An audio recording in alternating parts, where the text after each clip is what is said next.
Hello friends, आज की class में हम एक मॉक टेस्ट लगाएंगे। कंप्लीट 18 क्वेश्चन मैं आपको कराने वाला हूँ। बिल्कुल एक्यूरेट, ये आपके एग्ज़ाम में जैसे क्वेश्चन आते हैं बिल्कुल उसी प्रकार के क्वेश्चन होने वाले हैं। कुछ इजी होंगे, कुछ मॉडरेट होंगे और एक से दो क्वेश्चन ऐसे होंगे जो थोड़ा आपको टफ लगेंगे, क्योंकि पेपर बनाने वाला सीधे एकदम ना तो आसान रख देता है ना तो कठिन रख देता है, वो बीच के लेवल का प्रश्न पत्र बनाता है। तो आज की क्लास में आपको सारे क्वेश्चनों को लगाना है और बाद में कमेंट करके बताना है पूरी वीडियो के बाद कि कितने क्वेश्चन आपके सही हुए हैं। तो आइए शुरुआत करते हैं फर्स्ट क्वेश्चन से। पहला क्वेश्चन यहाँ पर लिखा हुआ है, कह रहा है कि यदि 2000 रुपये को 3 वर्ष के लिए कंपाउंड इंटरेस्ट पर जमा करते हैं तो कंपाउंड इंटरेस्ट हमें 1456 रुपये मिलता है। आपको बताना है कि दर क्या होगी, रेट ऑफ इंटरेस्ट बताना है, प्रिंसिपल है 2000 एंड टाइम है 3 ईयर्स। देन कंपाउंड इंटरेस्ट जो है वो है 1456 यानी 1456 रुपये। तो इस क्वेश्चन को हम कैसे लगाएंगे, ज़रा आप मेरी चीज़ों को समझने का प्रयास करना, आप भी साथ में ट्राई करते रहना। अगर मैं आपसे पूछूं इस क्वेश्चन को जब मैं सॉल्व करूंगा तो प्रिंसिपल कितना है, तो आप कहोगे कि 2000 रुपये प्रिंसिपल है। रेट ऑफ इंटरेस्ट हमें फाइंड करना है तो हम क्वेश्चन मार्क लगा लेंगे। हमें दिया गया है टाइम कितने वर्ष, तो 3 वर्ष दिया गया। उसके बाद हमें कंपाउंड इंटरेस्ट दिया गया कितना, तो 1456 रुपये ये दिया गया। अब आपको पता है कि कंपाउंड इंटरेस्ट का फार्मूला क्या होता है, ए बराबर पी 1 + r/100 की पावर टी, जहाँ पर ए अमाउंट होता है, पी प्रिंसिपल होता है, आर रेट होता है, टी टाइम होता है। तो अमाउंट की हमें आवश्यकता है, उसके लिए हमको प्रिंसिपल पता है, कंपाउंड इंटरेस्ट पता है। तो मैं आपसे मोटा मोटी पूछूं कि अमाउंट क्या होगा, तो आप कहोगे अमाउंट होता है प्रिंसिपल प्लस के इंटरेस्ट। प्रिंसिपल कितना हो जाएगा 2000 रुपये, इंटरेस्ट कितना है 1456 रुपये, तो अमाउंट कितना आ जाएगा 3456 रुपये अमाउंट आ जाएगा। 3456 रुपये क्या आ गया, अमाउंट आ गया। अब सीधे हम फार्मूले में रखेंगे और अपने रेट को कैलकुलेट करेंगे। अमाउंट हमारे पास कितना है, तो आप कहोगे 3556 रुपये बराबर प्रिंसिपल कितना है, तो वो है 2000 रुपये। 1 + के रेट हमें फाइंड करना, तो आर ही रखेंगे और डिवाइडेड बाय 100। टाइम कितना है 3 ईयर है। अब रेट निकालना है तो 2000 को इधर भेजो तो वो डिवाइड में आ जाएगा, यानी अल्टीमेटली हम कहेंगे 3556 और डिवाइडेड बाई कितना हो जाएगा भाई 2000 हो जाएगा, बराबर इस तरफ बच गया 1 + के r/100 की पावर कितनी, तो 3 बच गई है। अब ऐसे क्वेश्चन में आपको क्या करना है, आपको इस तरफ और इस तरफ दोनों की पावर को बराबर करना, क्योंकि घातांक और करड़ी में आपने पढ़ा होगा कि किसी भी नंबर में अगर आपसे कह दें कि उनके बेस बराबर होते हैं, उनके बेस बराबर होते हैं तो घातें भी आपस में बराबर हो जाती हैं। अगर मैं कह दूं कि घातें बराबर हैं और आपके बेस बराबर नहीं हैं, तो जब घातें बराबर हैं तो उस कंडीशन में बेस भी बराबर होते हैं, ये बात आपको याद रखनी है। तो यहाँ पर मैं पावर 3 के रूप में कन्वर्ट करूँगा, इसको मैं थोड़ा छोटा कर लेता हूँ क्योंकि ये दोनों सम संख्याएं हैं, 2 से कट जाएंगी, 2 से क्या 4 से भी कट जाएंगी, तो 4 से सीधे काटते हैं, 4 × 5 = 20, ये डबल 0 हो गया। 4 से काटेंगे 4 × 8 हो गया 32, 2 बच गया 25 हो गया, 4 × 6 = 24, 1 बच गया, 4 × 4 = 16। फिर हम 4 से काटेंगे, कट जाएगा, बिल्कुल कट जाएगा, देखो कैसे, तो ये होगा 4 × 1 = 4, 1 बचा 10 हो गया, 4 दूनी 8, 2 बचा, 4 × 5 = 20। यहाँ काटेंगे तो 4 दूनी 8 हो गया, 4 × 1 = 4 हो गया, 2 बचा और 24 हो जाएगा, 4 × 6 = 24, यानी इसके स्थान पर कितना लिखेंगे 216/125 लिख देंगे। तो मैं यहाँ पर आपको आगे इस क्वेश्चन को सॉल्व कराऊंगा, तो ये हो जाएगा 216/125 और बराबर इस तरफ क्या बचा 1 + r/100 की पावर कितनी, तो वो 3 बच गया।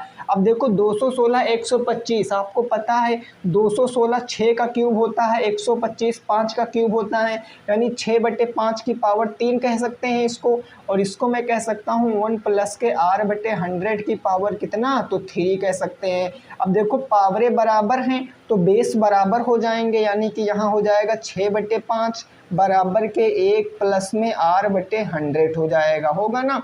अब r निकालना है, 1 प्लस से इधर ले आओ माइनस में, यानी 6/5 माइनस 1 बराबर उस तरफ बच गया आपका r/100। तो अब जब आगे इसको सॉल्व करोगे 5 एक कम 5, 6 से 5 जाएगा तो 1/5, यानी 1/5 बराबर के r/100। काटोगे 5 दूनी 10, 20 आएगा, इधर गुणा करा देगा 1 से, तो r इज इक्वल टू कितने परसेंट आ जाएगा, 20%। 20% इस क्वेश्चन का सही जवाब है। जिनका भी 20% आया है वो बिल्कुल सही है, ठीक है ना। कितने परसेंट आएगा, 20% एकदम से करेक्ट उत्तर होगा। देखो मैं चाहता तो इसको थोड़ा शॉर्ट बता सकता था, लेकिन आप यकीन मानिए शॉर्ट में अगर आप लगाओगे तो आपके नंबर कम हो जाएंगे। आपका आंसर कोई एकदम सही आएगा, उससे कोई दिक्कत वाली बात नहीं, लेकिन आपके नंबर कम मिलेंगे क्योंकि आपने पूरा विधिवत से नहीं लगाया। इसीलिए मैं कहता हूँ जब मैं आपको विधिवत से बता रहा हूँ तो आपका भी फर्ज बनता है कि आप भी क्वेश्चन को बिल्कुल बेसिक से लगाने की कोशिश करें, ठीक है ना। नोट कर लीजिए। नेक्स्ट अगले पे पहुँचते हैं, क्वेश्चन नंबर 2 पर, और उसको समझने का प्रयास करेंगे। ओके भाई, प्रश्न संख्या नंबर 2 को जरा समझते हैं। ये बात ओके क्लियर हो गई है। चलिए देखिए, सारे एकदम अच्छे अच्छे क्वेश्चन है, तो आपको जो कंसेप्ट नहीं पता है वो भी मैं बताते हुए चल रहा हूँ, आप उनको नोट कर लेना और इस तरह के क्वेश्चनों पर अच्छे से प्रैक्टिस कर लीजिए। जब भी आपका पेपर हो, 1 महीने 15 दिन 10 दिन, जब भी आपका पेपर हो तो आप पेपर की पूरी तैयारी रखो, ताकि डेट आए आप समझ जाओ कि अब तो मेरी तैयारी पूरी फिक्स ही है। क्वेश्चन नंबर 2 देखो क्या कह रहा है। ये कह रहा है कि log 64 का मान बताना है। log 64 का मान बताओ। कैसे बताओगे इसका मान, बहुत इंपॉर्टेंट क्वेश्चन है। अगर मैं इस पे लिखूं तो this is most important question. ऐसे क्वेश्चन पेपर में देखने को मिल सकते हैं। कैसे लगाओगे, देखो कुछ हमें नहीं करना है, हमें 64 का अनुमान पता नहीं है ना, तो हम इसको 2 के रूप में या 4 के रूप में तोड़ लें। 4 के रूप में तोड़ेंगे तो ये 4 की पावर कितनी हो जाएगी भाई, 4 की पावर 3 हो जाएगी। 64 को 4 की पावर 3 कह सकते हैं। अगर 2 के रूप में तोड़ेंगे तो 2 की पावर जितनी होगी उसको भी कर लेंगे। अब आपको याद क्या रखना है कि लॉग की वैल्यू क्या क्या होती हैं। जैसे मैंने आपसे बताया है कई बार कि जो log 2 होता है इसकी वैल्यू होती है 0.3010। अगर ऐसे ही मैं log 3 की वैल्यू कहूँगा तो 0.4771 होता। अगर मैं log 4 की वैल्यू कहूँगा तो 4 2 का 2 टाइम्स होता, यानी 0.601020 होता है, 60 और 20 होता है, ठीक है ना। उसके बाद अगर मैं log 5 की वैल्यू पूछूंगा तो ये होता है 0.6997 ये log की वैल्यू होती हैं। तो आपको करना क्या है, कुछ नहीं करना है, सीधे 64 जो है ना, 64 को आप क्या लिख सकते हो, तो आप देखो 64 के जब आप फैक्टर करोगे 2 के रूप में आसान है, तोड़ लीजिए। 2 से करोगे तो कहोगे 32 दूना 64, 2 से काटोगे तो 16 बार, 2 से काटोगे तो 8 बार, फिर 2 से काटोगे तो 4 बार, एंड नीचे 2 से ये 2 बार में, फिर 2 से ये 1 बार में, यानी 64 को क्या लिख सकते हो, 1 2 3 4 5 6, 2 की पावर कितनी, 6 लिख सकते हो। यानी हम इसको कह सकते हैं log 2 टू दी पावर 6, है ना। अब ये 6 कहाँ आएगा, आगे आ जाएगा, यानी ये हो जाएगा 6 इंटू log के 2, log के 2। अब log 2 की वैल्यू रख दो तो 6 इंटू log 2 की वैल्यू होती है 0.3010, यानी जब इसको सॉल्व करेंगे तो 6 0 यम 0, 6 1 कम 6, 6 0 यम 0, 6 3 18, 4 अंक पहले पॉइंट है, 4 अंक पहले पॉइंट लगा दो, आंसर आएगा 1.8060। जिनका आ रहा था वो अपने स्थान पर बिल्कुल सही है। 1.8060 एकदम से सही उत्तर हो जाएगा। क्लियर है ना दोस्त, डन है ना, आसान बात थी। आइए आगे मैं आपको ले चलता हूँ क्वेश्चन नंबर 3 पर, और उसका जवाब आप देने की कोशिश करना। क्वेश्चन नंबर 3 बहुत ही आराम से हम लोग सीखेंगे, आप आराम से क्वेश्चनों को जवाब देना। क्वेश्चन नंबर 3 क्या कह रहा है, इसकी ज़रा बातों को समझिए। ये कह रहा है 5,000 रुपये का 12.5% की दर से आपको बताना है 72 दिन का क्या बताना है भाई, तो सिंपल इंटरेस्ट बताना है, SI बताना है, SI in the sense simple interest बताना है, साधारण ब्याज बताना है। पहले क्वेश्चन में चक्रवृद्धि ब्याज दिया गया था, वो चक्रवृद्धि ब्याज का क्वेश्चन था। इस क्वेश्चन में ये आपका साधारण ब्याज का क्वेश्चन है। कैसे लगाएंगे, बिल्कुल सिंपल सी बात है, कुछ नहीं करेंगे। देखो पहले गिवन फॉर्म को लिखना है आपको। इस क्वेश्चन में पहले गिवन जो गिवन है भाई, प्रिंसिपल कितना गिवन है तो आप कहोगे सर 5K यानी 5000। रेट ऑफ इंटरेस्ट गिवन है कितना 12.5%।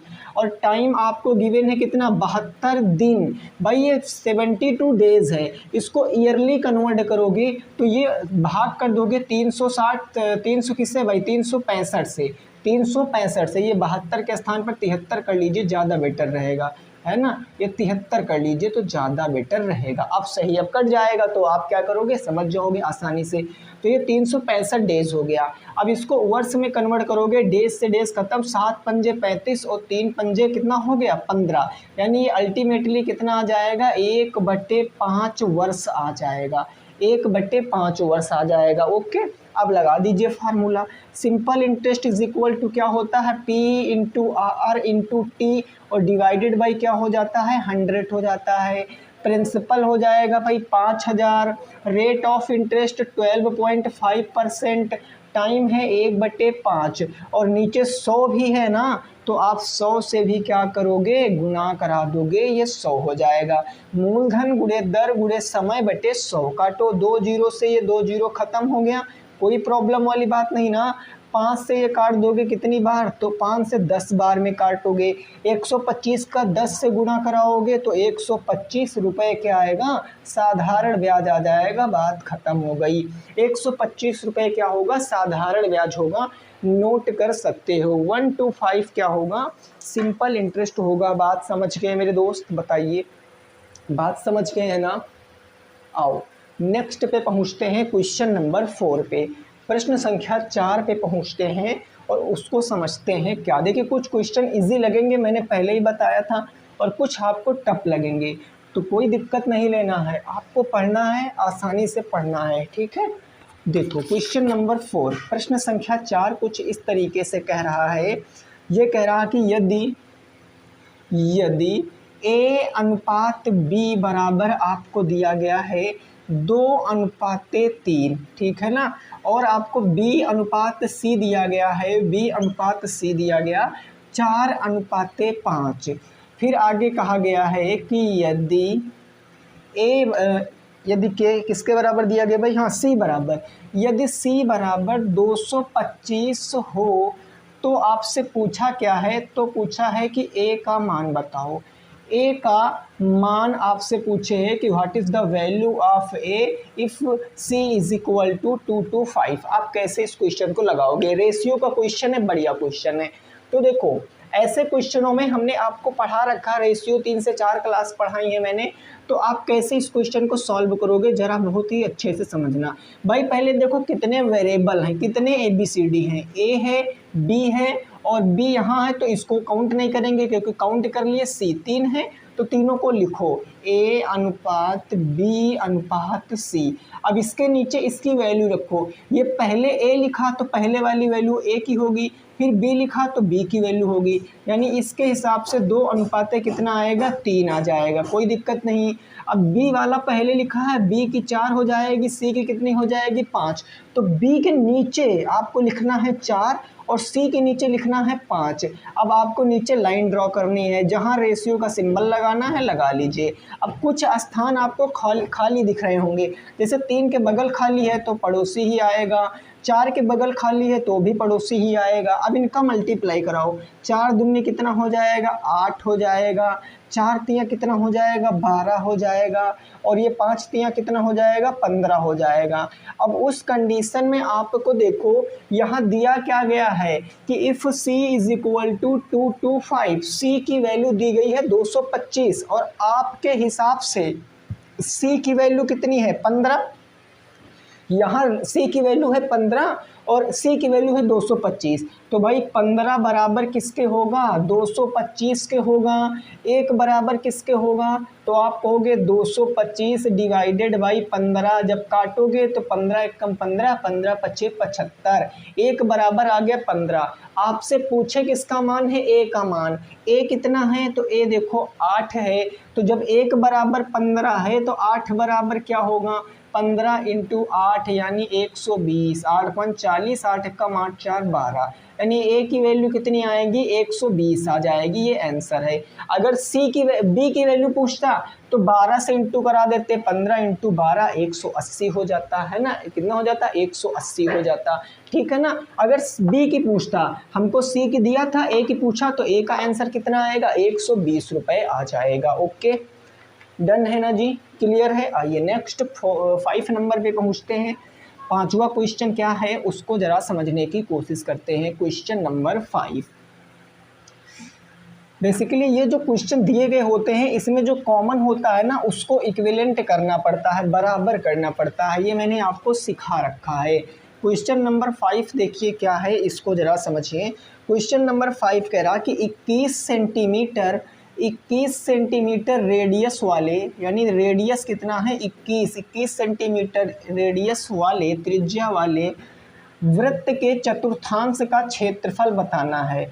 वृत्त के चतुर्थांश का क्षेत्रफल यानी क्वाड्रेंट का क्षेत्रफल बताना है, चतुर्थांश का एरिया बताना है।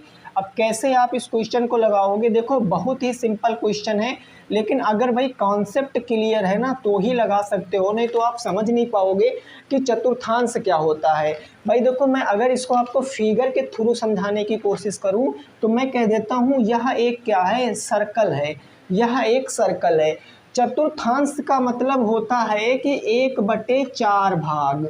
यानी टोटल 4 भाग किए गए हैं, 4 भाग में से एक भाग जो होगा वही चतुर्थांश कहलाता है। अगर ये सर्कल है तो सर्कल के बीचों बीच में सेंटर होता है, आपको पता ही है। अगर मैं इस सेंटर से दो लाइनें जो कि एक दूसरे को सेंटर पर इंटरसेक्ट करें अगर काट दूं तो ये 4 क्वाड्रेंट बन जाते हैं। ये फर्स्ट वाला बनता है, ये सेकंड वाला बनता है, ये थर्ड वाला बनता है और ये फोर्थ वाला बनता है, यानी 4 चतुर्थांश बनते हैं। और प्रत्येक चतुर्थांश का जो डिग्री होता है, जो एंगल होता है वो 90 डिग्री होता है, यानी ये सब एक दूसरे को 90 डिग्री पर बाइसेक्ट करते हैं। यानी ये 90 और 90 4 होगा तभी ना 360 डिग्री होगा। और आपको पता है एक सर्किल का इंटीरियर एंगल का सम कितना होता है, 360 डिग्री होता है। अब इसके दो तरीके हैं, चाहे आप अगर क्षेत्रफल निकालना है चतुर्थांश का तो डायरेक्ट आप फार्मूला लगा सकते हो। मैं दोनों चीज़ें बता रहा हूँ, आप कोई सा भी लगा सकते हो। अगर डायरेक्ट आपको चतुर्थांश का क्षेत्रफल निकालना है तो पहले आप निकालोगे πr², इंटू कर दोगे आप θ/360। Theta is nothing but only a angle, और एंगल कितने डिग्री का बन रहा है, 90 डिग्री का बन रहा है। 90 डिग्री पुट कर दीजिए तो ये हो जाएगा, देखो 22/7 πr की वैल्यू। रेडियस कितना है, तो रेडियस है कितना है भाई, रेडियस 12 सेंटीमीटर दिया गया है। क्या भाई, रेडियस, चलिए 12 ही कर लेते हैं। ये 12 दिया गया तो 12 इंटू 12 इंटू थीटा हो जाएगा 90 और डिवाइडेड बाई हो जाएगा 360। कोई दिक्कत नहीं, 0 से 0 ख़त्म, 9 से काटेंगे, 9 चौके कितना हो गया, 36 हो गया। 4 से काटेंगे तो 4 तिया कितना हो गया, 12 हो गया। यानी अब तो कुछ कट नहीं रहा तो आंसर कितना आएगा, 12 तिया 36, यानी 12 इंटू 36 और डिवाइडेड बाई कितना हो जाएगा, 7 हो जाएगा। अब आप जब इसको सॉल्व करोगे तो आंसर क्या आएगा, आप भी मल्टीप्लाई करा लो, 22 इंटू के 36 तो 6 दूनी 12, 6 दूनी 12, एक कितना हो गया 13, 3 दूनी 6 हो गया और 3 दूनी कितना हो गया 6, यानी 2 6 3 हो गया आपका 9 और 6 कितना हो गया 7, 792/7, यानी आंसर कितना आएगा 792 डिवाइडेड बाई 7। काटोगे 7 एकम 7, 7 एकम 7, 2 बच गया, यहाँ 22 हो गया, 7 त्रिक 21, 7 एकम 7, 131 दशमलव कुछ आएगा। 131 कुछ सेंटीमीटर स्क्वायर आएगा, क्वेश्चन का आंसर है। ये क्वेश्चन का आंसर हो जाएगा। तो जब भी चतुर्थांश का क्षेत्रफल पूछेगा तो सब कुछ तो सही होता है, हम सब कुछ कर लेते हैं, हम भूल जाते हैं थीटा क्या रखे। तो याद रखना जब भी चतुर्थांश का आएगा तो जो एंगल होता है वो 90 डिग्री होता है। किसी भी चतुर्थांश का पूछे, किसी भी चतुर्थांश का पूछे, ये 90 डिग्री, ये 90 डिग्री, ये 90 डिग्री, ये 90 डिग्री, तो चाहे पहले दूसरे तीसरे चतुर्थ का कोई सा भी पूछ ले, आप सीधे एंगल को 90 डिग्री पुट कर दोगे। ठीक ना मेरे भाई, क्लियर बात है, नोट कीजिए। नेक्स्ट अगला देखेंगे, अगले पर मूव ऑन करेंगे क्वेश्चन नंबर 6 की तरफ, है ना, क्वेश्चन नंबर 6 की तरफ। क्लियर, आइए अगला बहुत प्यारा क्वेश्चन है और ये आया हुआ क्वेश्चन है और आप इसको समझने का प्रयास कीजिए, कई लोग यहाँ गड़बड़ कर देते हैं। चलो देखो, अगला है आपका द्विपदी व्यंजक से भाग, है ना, द्विपदी व्यंजक से भाग है। जरा आप समझने की कोशिश करना मैं क्या बताना चाह रहा हूँ। क्वेश्चन नंबर 6 ये कह रहा है कि x की पावर 4 + 1 को डिवाइड करना है x + के 1 से को x + 1 से भाग करो और भागफल आपको बताना है, भागफल आपको बताना है क्या होगा, भागफल बताइए क्या होगा। तो देखो इस क्वेश्चन में हमने कई बार आपको ऐसे क्वेश्चन कराए, कुछ नहीं करना होता है, सीधे आपको देखो कि आपका जो डिविडेंट है वो कितना है, x की पावर 4 + के 1, और हमें भाग किससे करना है, डिवाइज़र क्या है, x + के 1 से। अब पहली कंडीशन में हमें सबसे पहले पहली वाली पद को गायब ही करना होता है। यहाँ x की पावर 1 है, हमें x की पावर 4 चाहिए, कितनी पावर कम है, तो आप कहोगे x की पावर 3 कम है, क्योंकि 3 × 1 पावर 4 हो जाएगी, तो x की पावर 4 हो गया। अब इसी का गुणा आप इससे भी कराओगे तो x³ प्लस का 1 से कराओगे तो x³ होगा, सिंबल बदलोगे, बदल दिया, ये कट गया आपका, +1 और -x³। अब ये नहीं कट रहा तो क्या करोगे, आपको हमेशा बड़ी पावर को पहले लिखनी है, तो यहाँ x की पावर 3 है तो माइनस का x की पावर 3 पहले लिख लिया, फिर बचा प्लस के 1, इसको भी हमने एज इट इज लिख लिया। क्या करेंगे भाई, देखो प्लस में है, हमें माइनस में चाहिए तो माइनस का हम लगाएंगे, यहाँ x है, हमें x³ चाहिए, कितनी पावर कम है, 2 पावर कम है, यानी x की पावर 2 से इंटू कराएंगे, तो ये हो जाएगा माइनस के x की पावर 3, माइनस प्लस का इंटू माइनस, x² का 1 से कराएंगे तो x² आ जाएगा, सिंबल बदलेंगे, लो भैया सिंबल बदल दिया, ये खत्म हो गया। अब देखो पहले x² वाले का लिखेंगे तो प्लस में x² और प्लस क्या हो जाएगा, 1 हो जाएगा।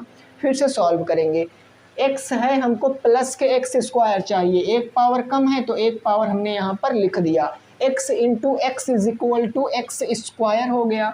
अब इसी x का इंटू हम 1 से कराएंगे तो प्लस के क्या हो गया, x हो गया, सिंबल बदलेंगे, बदल दिया, ये हो गया ख़त्म।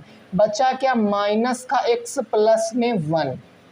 अब देखो अगर थोड़ी देर के लिए आप यहाँ सिंबल को भूल जाओ, थोड़ी देर के लिए भूल जाओ, तो ये क्या लिखा है, x + 1 ही लिखा है, ये भी x + 1 ही लिखा है।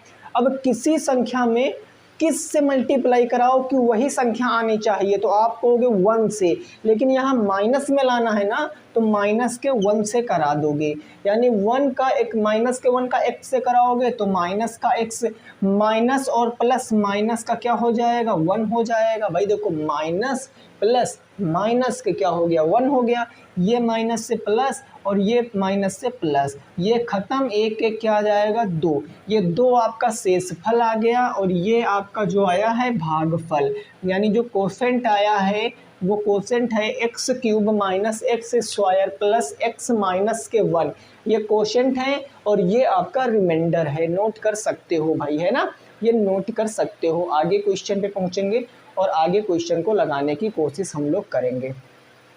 क्लियर, सिंपल सा क्वेश्चन था, कुछ नहीं करना था इस क्वेश्चन में हम लोगों को। क्वेश्चन नंबर नेक्स्ट, अगला,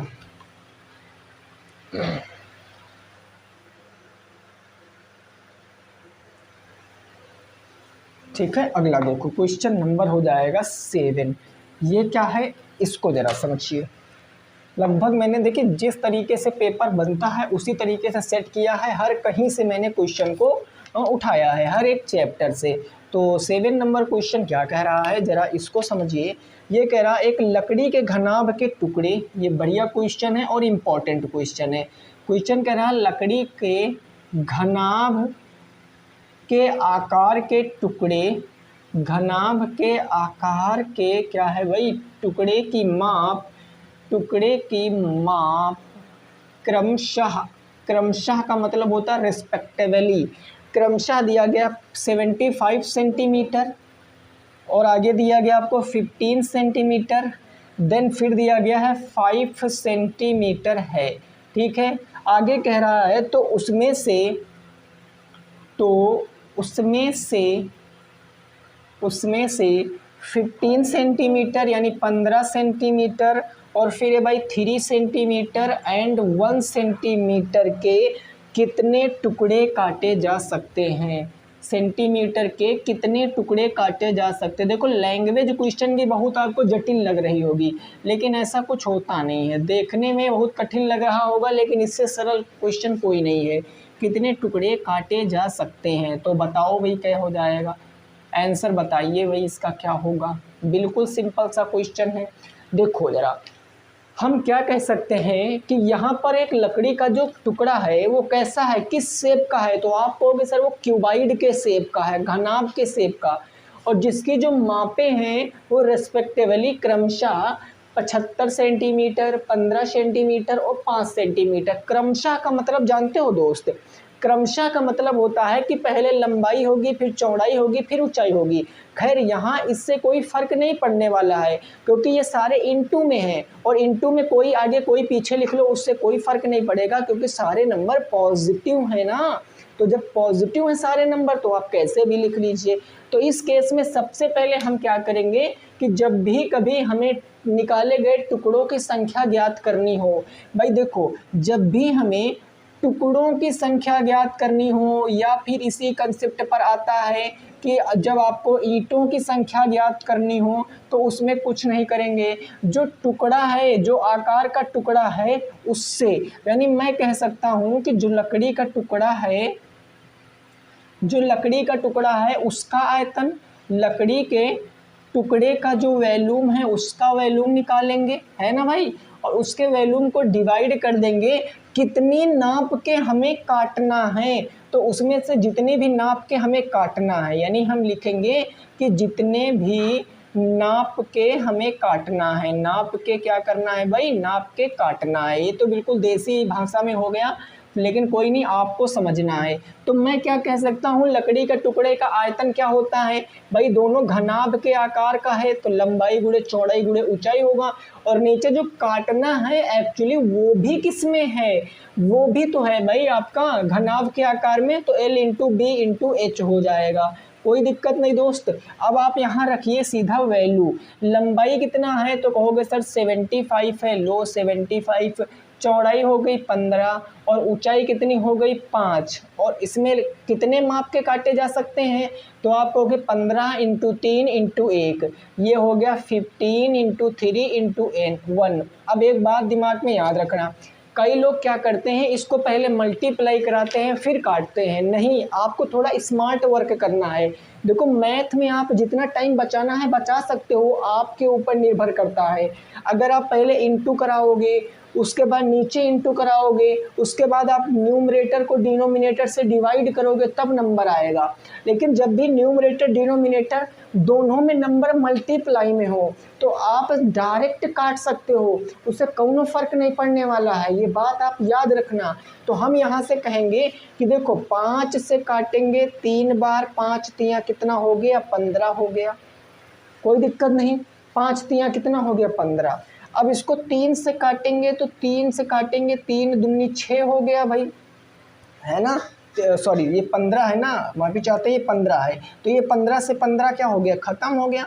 3 से काटेंगे तो 3 दूनी 6, 3 पंजे 15, 25 बार, 25 पंचे कितना हो जाएगा 125 टुकड़े काटे जा सकते हैं।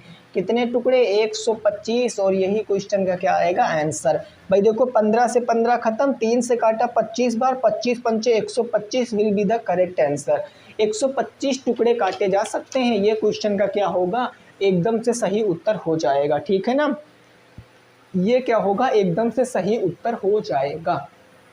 आइए नेक्स्ट पे मूव ऑन करते हैं, क्वेश्चन नंबर 8 पर। प्रश्न संख्या 8 क्या है उसको ज़रा समझिए। और 8 नंबर प्रश्न मैंने अपने पास से क्रिएट किया है, क्योंकि वो मैंने बुक से नहीं लिया, क्योंकि भाई कुछ क्वेश्चन अपने पास के भी तो ज़रूरी हैं, ताकि आपको लगे कि हाँ हमने बुक के सिवा कुछ और भी क्वेश्चन लगाने का हमारे अंदर जज्बा है। तो अगला मैं दे रहा हूँ, इसको ज़रा आप लगाइए। देखिए क्वेश्चन बहुत ही अच्छा है 8 नंबर, ये मैंने अपने आप से बनाया है। क्वेश्चन कह रहा है एक घन का जो आपको डायगोनल है, जो विकर्ण है, वो दिया गया है under root of 192, under root of 192 centimetre है।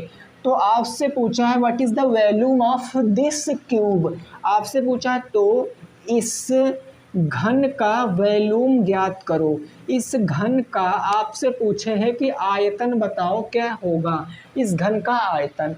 अब देखो कई लोग यहाँ गड़बड़ कर देते हैं, उन्हीं को समझने की थोड़ा सा क्या है ज़रूरत है कि गड़बड़ी कहाँ हो रही है उनसे।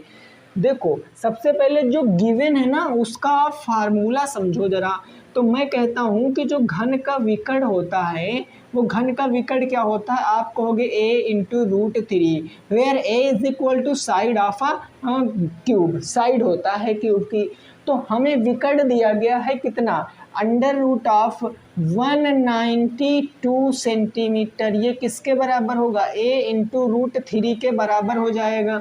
अब रूट थ्री हमें गायब करना है, रूट थ्री हम कैसे गायब कर सकते हैं, तो ज़रा देखो इधर देखो भैया, हम इसको कह सकते हैं 64 इंटू के 3। भाई कैसे कह सकते हैं, भाई 192 को हम एक परफेक्ट स्क्वायर के रूप में तोड़ लेंगे, क्योंकि परफेक्ट स्क्वायर बाहर आ जाएगा, रूट थ्री रूट में रह जाएगा, रूट थ्री से रूट थ्री कैंसिल और वो परफेक्ट स्क्वायर वाला नंबर साइड पता चल जाएगा। भाई देखो 3 चौके 12, 6 त्रिक 18, 1 19, 64 इंटू थ्री 192 होता है ना, और ये बराबर किसके हो जाएगा, a इंटू रूट के थ्री के हो जाएगा। अब 64 का मतलब 8 होता है, ये 8 बाहर आ जाएगा, और 8 इंटू क्या बचा, रूट थ्री बचा, ये बराबर होगा a रूट थ्री के। रूट थ्री से रूट थ्री कैंसिल, यानी a कितना आ गया, 8 सेंटीमीटर आ गया। और a होता क्या है, a साइड होता है। साइड किसकी साइड, तो कोर कह लो, साइड भुजा, आप कुछ भी कह सकते हो, किसकी, घन की। घन का आयतन पूछे है तो अब आयतन आसानी से बता देंगे। आयतन होता है एक क्यूब, एक क्यूब यानी 8 का क्यूब, 8 अठे 64 अठे 512 सेंटीमीटर क्यूब जिनका आ रहा था वो बिल्कुल करेक्ट है। 512 सेंटीमीटर क्यूब क्या होगा, बिल्कुल सही उत्तर होगा भाई, 512 सेंटीमीटर क्यूब एकदम से सही उत्तर हो जाएगा। क्लियर भाई, सिंपल सिंपल से क्वेश्चन है, घबराना नहीं है, सारे लग जाएंगे आप लोगों से। Okay done. आइए नेक्स्ट मूव ऑन करते हैं क्वेश्चन नंबर 9 पर, और थोड़ा उसको समझने की कोशिश करेंगे कि क्वेश्चन नंबर 9 क्या होगा, उसको कैसे आप लोग लगाओगे। सर्ट्स एंड इंडिसेस का है, तो सर्ट्स एंड इंडिसेस आपको तो मैंने इतनी बार पढ़ाया है कि अब जुबानी आपको याद हो गया होगा। क्वेश्चन कह रहा है 10 टू द पावर 2.5, भाई 10 टू द पावर है 2.5 into 10 to the power x is equal to 1, उसके बाद कितने जीरो हैं, 5 जीरो, 1 2 3 4 5 में आपसे कहा है x का मान बताओ, x का मान बताओ। देखो भाई x की कोई वैल्यू नहीं होती है, जो भैया लड़के हैं उनको पता x की कोई वैल्यू नहीं होती है, x बदला करता है या बदला करती है। तो हम लोग क्या कहेंगे, x के स्थान पर यहाँ a b c d कुछ भी मान सकते, चलो हमने a मान लिया, और अब a की वैल्यू हमें फाइंड करना है ना, क्योंकि x से क्या है, बहुत लोगों को नफरत है। क्लियर। अब देखो इस क्वेश्चन को कैसे लगाएंगे, बहुत सिंपल सी बात है भाई, हमें क्या करना पड़ेगा, बेस बराबर करना पड़ेगा ना दोस्त।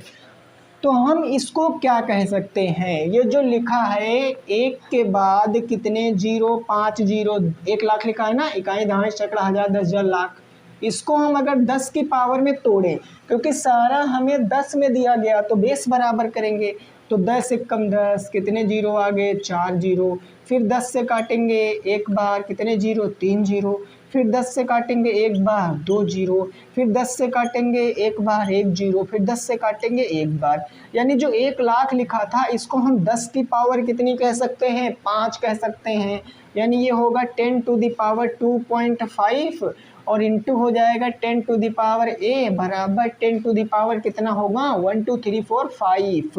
अब जब बेस बराबर होते हैं, नंबरों का मल्टीप्लाई कराते हैं तो पावरें जुड़ जाती हैं, यानी 10 की पावर होगा 2.5 प्लस में a होगा ना, उधर हो गया 10 की पावर 5। देखो बेस बराबर हैं तो पावरें भी बराबर, पहले क्वेश्चन में कंसेप्ट बताया था, यानी मैं कह सकता हूँ 10 से 10 नहीं है हमारी समझ से, तो 2.5 प्लस a बराबर के 5, तो ये 2.5 जाएगा माइनस के, तो a बराबर क्या होगा 5 माइनस 2.5। अगर 5 से आपका 2.5 जाएगा तो a बराबर कितना बचेगा 2.5। आप कहोगे जी एकदम से सही उत्तर, तो जिनका भाई 2.5 आ रहा था वो बिल्कुल सही है, 2.5 वाले अपने स्थान पर क्या है, बिल्कुल सही बात है, ठीक है ना, क्लियर। क्वेश्चन नंबर 9 का आंसर आ गया 2.5। आइए नेक्स्ट बढ़ते हैं, अगला क्वेश्चन नंबर 10।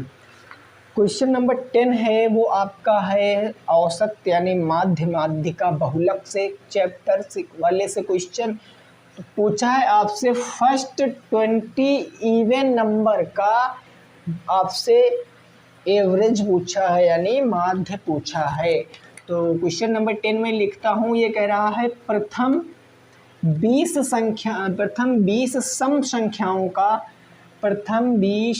संख्याओं का माध्य बताओ। माध्य आपसे पूछे हैं, माध्य क्या होगा भाई। माध्य का मतलब ही मैंने आपको बताया क्या होता है, औसत होता है, या कहीं कहीं लिखा मिल जाए समांतर माध्य, तो भी आप इसको कुछ और मत समझना, चाहे माध्य लिख कर आए, चाहे औसत लिख कर आए, चाहे समांतर माध्य लिख कर आए, तीनों का फार्मूला क्या होता है, तो तीनों का फार्मूला होता है कि कुल पदों का योग, कुल पदों का क्या होता है दोस्त, योग बटे होता है कुल पदों की संख्या, यानी sum of all observation and sum of all number, कुल पदों की संख्या, ये है आपका फार्मूला।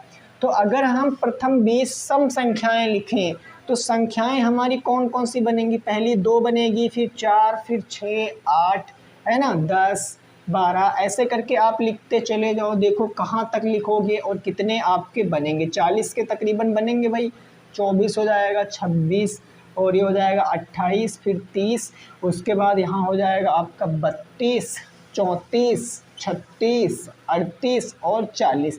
देखो क्या यही 20 होंगी सम संख्याएं, तो कहोगे 1 2 3 4 और ये हो गया 4 4 8, 4 12, 3 15, 3 18, 2 20 बन जाएगा, ठीक है ना, 2 20 बन गया। अब इसको आपको जोड़ना है, देखो कैसे जोड़ने का शॉर्ट तरीका समझो, 6 4 10, 8 2 10, 10 20, 10 30, 30 10 40, 40 2 42, 42 और 8 कितना हो गया 50, 10 60, 60 और 10 हो गया 70, 10 80 और 10 कितना हो गया 90, 90 और 9 2 11 भाई कितना हो गया 110, 110 और 130, 130 20, 150, 150 और 150 20, 170, 170 20, 190, 190 और 30 कितना हो गया 320, 320 के बाद यहाँ जोड़ोगे आप 350, 350 के बाद यहाँ जोड़ोगे तो हो जाएगा आपका कितना, ये हो जाएगा आपका 380, 380 में 30 जोड़ोगे तो 380 में 30 जोड़ोगे तो 8 3 11 410, 410 में 30 जोड़ोगे 440, 440 में 40 जोड़ोगे 480, यानी ये 480 यहाँ से जोड़ लो, 4 2 6 6 12 8 20, 20 2 32, 4 36, 6 42, 42 और 8 कितना हो गया 50, यानी ये 50 और जोड़ोगे 0 8 5 13, 4 1 5, 530 आएगा। ऊपर का सम आपने किया 530 आ गया, 530 डिवाइडेड बाई कितनी संख्याएं हैं 20, तो 20 से भाग कर दो, कटोगे तो होगा 2 दूनी 4, 2 छंग 12, 2 पंचे 10, 26.5 आंसर कितना आएगा 26.5 आ जाएगा, 26.5 आ जाएगा, ठीक है ना, कितना आएगा भाई 26.5 आएगा क्वेश्चन का सही जवाब, क्लियर। आइए नेक्स्ट अगले पे पहुंचते हैं, अगला समझेंगे वो क्या कह रहा है। क्वेश्चन नंबर होगा हमारा 11, क्वेश्चन नंबर 11। तो आपसे तीन चीज़, देखो होता फार्मूला एक ही है, बस उसको ना पूछने का तरीका अलग है। आपसे पूछ सकता है एवरेज, आपसे पूछ सकता है समांतर माध्य, है ना, आपसे माध्य औसत ये सब कुछ भी पूछ सकता है, तो फार्मूला एक ही रहेगा ना। ठीक है भाई। तो क्वेश्चन नंबर 11 देखो क्या है, ज़रा समझिए। क्वेश्चन कह रहा है एक फिगर आपके सामने बना है, ऐसे फिगर बना है और नीचे आप में एक ये दिया गया है ए बी, ये है सेंटर आपका ओ, ठीक है, सेंटर है ओ। आपको दिया गया है ये एंगल 40 डिग्री, ऊपर यह मिला है यही चीज़ सी से। इस क्वेश्चन की कंडीशन में लिखे दे रहा हूँ। क्वेश्चन कह रहा है कि ओ वृत्त का केंद्र है, ओ जो है वृत्त का केंद्र है, सेंटर है। कहा गया है कि यदि angle A B, angle O A B is equal to 40 degree है, तो आपसे पूछा एंगल ए सी बी का मान, एंगल ए सी बी का मान आपसे पूछे क्या होगा एंगल ए सी बी का मान। अब देखो अभी सर्कल बताया ना, सर्कल के कितना भी रेडियस हो सारे बराबर होती हैं। तो भाई देखो ये ओ ए बराबर ओ बी, अगर मैं इस क्वेश्चन को सॉल्व करता हूँ, जरा मेरी बात को समझना, तो इस क्वेश्चन में ओ ए बराबर ओ बी होगा, यानी ये वाली साइड इस साइड के बराबर होगा। क्यों बराबर होगा? क्योंकि ये वृत्त की त्रिज्याएं हैं और वृत्त की त्रिज्याएं कभी अलग अलग डायमेंशन की नहीं हो सकती। अगर वृत्त की त्रिज्याएं अलग अलग डायमेंशन की होंगी तो वो वृत्त ही नहीं बनेगा। अगर ये हो गया तो इसके सामने ये एंगल, इसके सामने ये दोनों बराबर, यानी ये भी 40 डिग्री हो जाएगा। तो इस कंडीशन में क्या होगा, O A B, angle O A B बराबर होगा एंगल ओ बी ए के, एंगल ओ बी ए के, क्योंकि ये संगत कोण है भाई, संगत कोण किस करस्पॉन्डिंग साइड के करस्पॉन्डिंग एंगल है। ये 40 डिग्री हो गया। अब भाई देखो हम यहाँ लिखेंगे angle O B A is equal to कितना डिग्री हो गया, 40 डिग्री। यानी त्रिभुज ए ओ बी में, त्रिभुज ए ओ बी में भाई तीनों एंगलों का सम 180 डिग्री होता है। तो मैं कहूँगा कि angle O A B, angle O A B plus में angle O B A, O B A, और एक एंगल बनेगा आपका A O B, angle A O B is equal to 180 degree होगा भाई, ए ओ बी 180। अब ए ओ बी निकालेंगे, ये भी 40 है, ये भी 40 है, और ये निकालेंगे एंगल ए ओ बी बराबर उधर 180। तो 40 40 80 जाके माइनस हो जाएगा, तो एंगल ए ओ बी कितना आ जाएगा, 180 माइनस के 80, यानी एंगल ए ओ बी हो जाएगा आपका 100 डिग्री का। ये एंगल कितने डिग्री आ गया, 100 डिग्री आ गया, 100 डिग्री ये एंगल आ गया। अब जो एक ही कोड, ये क्या है, जीवा है, ये जीवा है, एक ही जीवा से सेंटर पर बना एंगल सरकमफेरेंस पर बने एंगल का 2 टाइम्स होता है। यानी यहाँ जो आपका एंगल ए सी बी है, एंगल ए सी बी है, ये हाफ ऑफ किसके होगा, एंगल ए ओ बी के, एंगल ए ओ बी के। अब आप आराम से निकाल सकते हो एंगल ए सी बी बराबर 1/2 इंटू के 100 डिग्री, 2 से काटोगे 50 डिग्री, एकदम से सही उत्तर। तो जिनका भी 50 डिग्री आ रहा था वो बिल्कुल करेक्ट है ना, जिनका भी 50 डिग्री आ रहा था वो एकदम से बिल्कुल सही उत्तर हो जाएगा, 50 डिग्री एकदम से राइट आंसर हो जाएगा। ओके ना दोस्त, क्लियर। तो क्वेश्चन नंबर 11 का आंसर कितना आएगा, 50 डिग्री आ जाएगा। ठीक है, आइए नेक्स्ट क्वेश्चन नंबर 12 देखते हैं, उसको लगाने की कोशिश करेंगे। क्वेश्चन नंबर 12 सिंपल सिंपल से क्वेश्चन हैं जो आपको बताने हैं सारे क्वेश्चन। अब कितने आपने सही किए वो कमेंट करके आप बताओगे, ठीक है ना भाई, कितने मतलब जितने भी मैं कराऊंगा उसमें कितने आपके सही हुए हैं। क्वेश्चन नंबर 12 कह रहा है कि log 2 into 3 divided by 4 into 9 का मान आपको बताना है, 4 इंटू 9 का वैल्यू बताना है। मान बताओ कैसे आप इसका मान बता सकते हो। तो भाई बिल्कुल सिंपल सा प्रश्न है, मैं कुछ कंसेप्ट यहाँ पर बता रहा हूँ वो आपको याद रखने हैं। कंसेप्ट क्या कहता है कि अगर log m इंटू n है तो ये क्या होता है, log m प्लस में log n होता है। This is the very important concept, okay ना। और ये मैं कह देता हूँ क्या होता है, log m divided by n होता तो ये हो जाता है log m माइनस में log n हो जाता। और एक अभी तो मैंने आपको बताया ही था कि log m to the power n होता तो n आगे आ जाता, यानी n इंटू log m हो जाता। बस इतना ही आपको पढ़ना है, बाकी होता बहुत बड़ा चैप्टर है। तो यहाँ पर देखो भाई ये दोनों चीज़ें मल्टीप्लाई में लिखी है ना, तो आप इसको कैसे लिखोगे, log 2 प्लस में log 3, अरे बोलो यही ना लिखोगे।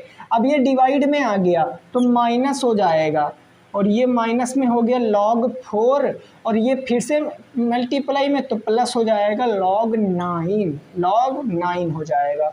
अब जिसकी वैल्यू पता है वो वैल्यू रख दो। log 2 की वैल्यू होती है 0.3010 प्लस log 3 की वैल्यू होती है 0.4771। log 4 की वैल्यू आपको पता है, ठीक है, बिल्कुल अच्छी बात है, 0.6020 हो गई। log 9 की वैल्यू नहीं पता, तो जब 9 की वैल्यू नहीं पता तो आप इसको ऐसे लिख लो, log 9 को मैं कह सकता हूँ 3 की पावर 2।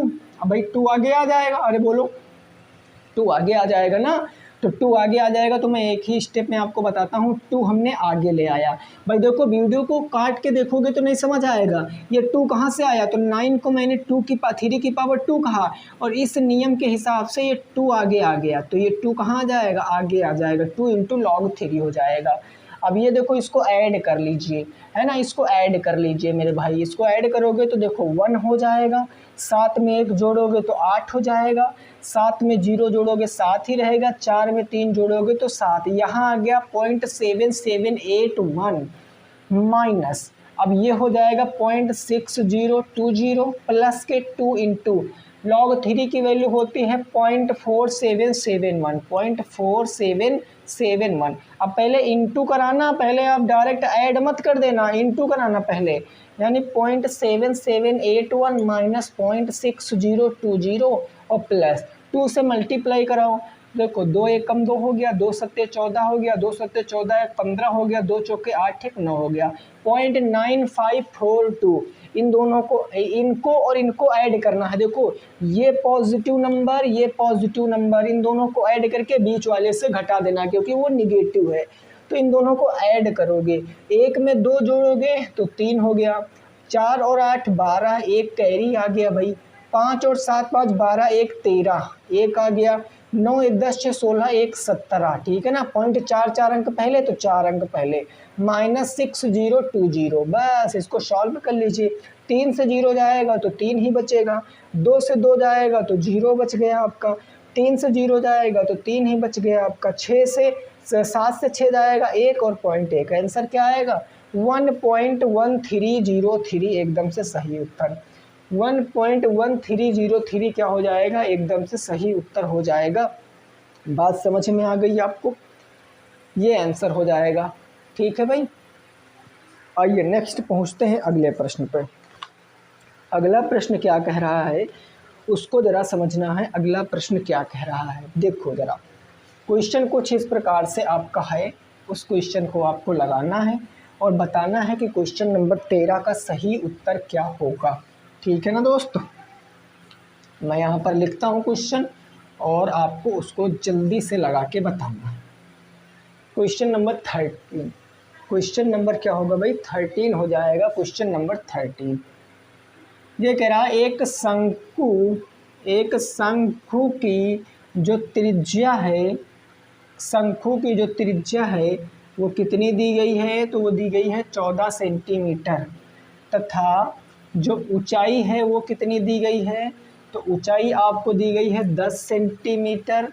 तो आपसे पूछा है आयतन बताओ, शंकु का क्या बताना है, वॉल्यूम, आयतन बताना, आयतन बताइए शंकु का। ये लास्ट क्वेश्चन है क्योंकि 5 तो आप में बहुविकल्पी आते हैं मेरे दोस्त, तो 5 बहुविकल्पी यहीं से बन जाएंगे। डायरेक्ट आपसे फार्मूला पूछता है, कई बार तो आपसे ऑब्जेक्टिव में ये पूछा है कि सिंपल इंटरेस्ट का फार्मूला क्या होता है, तो P into R into T divided by 100 होता है, ठीक है ना। दूसरा आपसे पूछ लेता है कि log 10 और 10 की वैल्यू कितनी होती है, जब बेस ये बराबर होता तो वैल्यू 1 होती है। तो ये सारी चीज़ें बेसिक आपको पता ही है भाई। शंकु की त्रिज्या 14 सेंटीमीटर है, तो रेडियस कितनी है 14 सेंटीमीटर, देन हाइट कितनी है, तो 10 सेंटीमीटर। आपसे वॉल्यूम पूछे ना, तो वॉल्यूम शंकु का क्या होता है, 1/3 पाई आर स्क्वायर एच, यही तो होता है भाई। रखोगे 1/3, पाई की वैल्यू होती है 22/7, रेडियस आर स्क्वायर, आर कितना 14, तो ये हो जाएगा 14 इंटू 14 इंटू एच कितना है 10, तो 10 सॉल्व कर लीजिए। कुछ 7 से कटेगा 2 बार, 7 दूनी 14, और तो कुछ कट नहीं रहा भाई, 3 से कुछ कटेगा नहीं, तो आप क्या कीजिए भैया इंटू करा लीजिए। 22 दूना 44, 44 धामा 440, 440 इंटू के 14 और बटे हो जाएगा 3। फर्दर सॉल्व करोगे 14 0 एम 0, 14 चौको 56 के 6 5 आ गया, 14 चौको 56, 56 5 कितना हो गया 61, और बटे कितना हो गया 3 हो गया। 3 से डिवाइड करोगे, 3 दूनी 6, ये 0 ले लोगे, 16 हो गया, 3 पंजे हो गया 15, एक बचा 10, 3 तियाँ 9 है ना, 3 तियाँ कितना हो गया 9, तो 2053.33 सेंटीमीटर क्यूब इस क्वेश्चन का क्या आएगा, सही जवाब आएगा। 2053.33 इस क्वेश्चन का सही जवाब आएगा। देखिए आपके पेपर में तो क्वेश्चन कितने आते हैं, 18 आते हैं, लेकिन आपको पता है 18 में 5 क्वेश्चन तो भाई ऑब्जेक्टिव होते हैं ना, ऑब्जेक्टिव, तो ऑब्जेक्टिव क्वेश्चन यहीं से बनेंगे। मैंने आपको कितने कराए 13, 13 में आपने कितने सही किए हैं वो आपको कमेंट करके बताना है, 13 में कितने आपने सही किए हैं वो कमेंट करके बताना है।